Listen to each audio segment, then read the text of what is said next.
What's up, you guys? It's Lily, and if you're new here, you should totally subscribe down below. Today, I just felt led to sit down and make a video just talking about, the obvious things that are going on in our world, and I didn't want to seem insensitive to what's happening.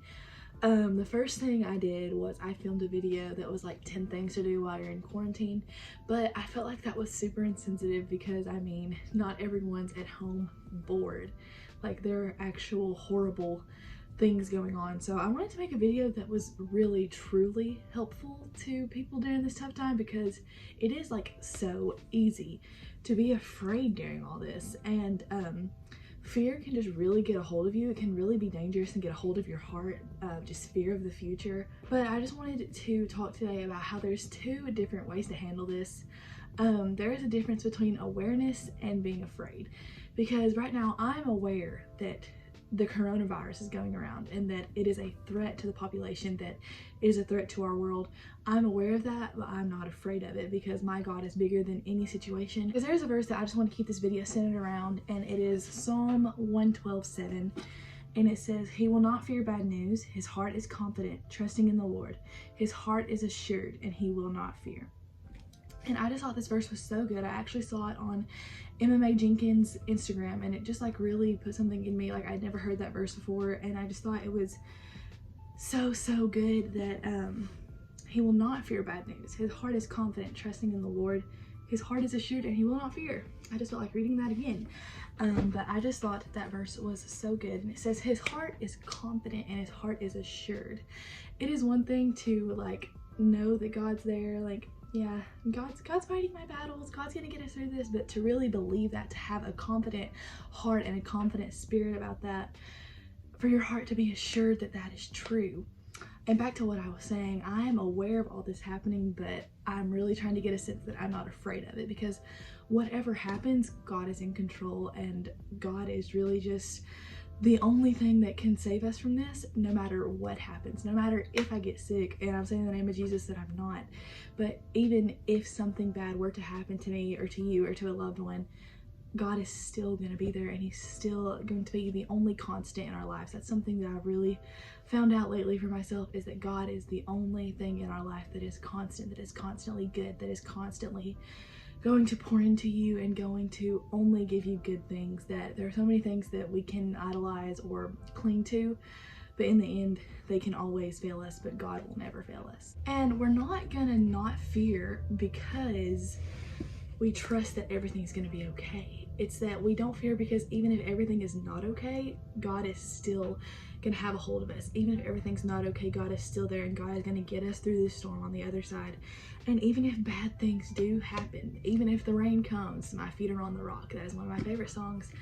It's called My Feet Are on the Rock, and it says, I'll be dancing in the rain, my feet are on the rock. And if you've had a period in your life where everything's kind of been smooth sailing and you really haven't had any issues in your life, and you were like really building in your relationship with God, and then all of a sudden this happens, don't see this as God's forsaking you. See this as you had all that time to prepare. Whenever things aren't going right, that's when, or whenever things are going right, that's whenever you need to prepare, because storms are always going to come. But the thing about storms, God's going to be there, and there's a rainbow after every storm, and no rain, no flowers.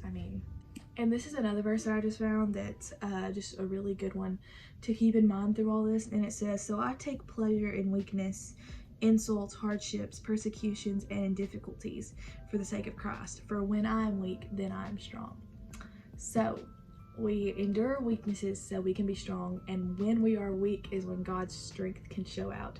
In all of the areas that we are weak in life, which is pretty much every area for most of us, God can really just come in and show off his power and just show us how good he is to us at all times.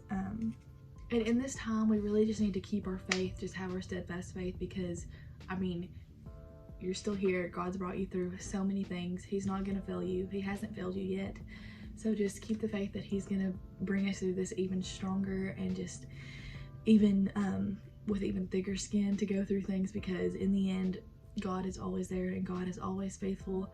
He's just to forgive, and he's always going to be there through the battles, and he's always going to get you through no matter what happens. He hasn't failed you before. I know I've already said that, but it's just a really good reminder.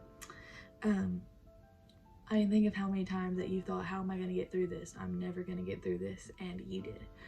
God got you through that, and he's going to get us through this together, guys. I mean, we're all in this together. God's got us. I love you guys. I just wanted to put this out there. Let your faith be bigger than your fear. You can be aware of something and not be afraid of it. I want to read something out of Psalms 91 before we end this, and I recommend to read Psalms 91 every day. I'm gonna start doing that. My grandma read this to me yesterday, and it's just so good. He will cover you with his feathers, you will take refuge under his wings. His faithfulness will be a protective shield, and you will not fear the terror of the night, nor the arrow that flies by day, the plague that stalks in darkness, or the pestilence that ravages at noon. Though 1,000 fall at your side and 10,000 at your right hand, the pestilence will not reach you. You will only see it with your eyes and witness the punishment of the wicked. Because you have made the Lord my refuge, the Most High, your dwelling place, no harm will come to you, no plague will come near your tent.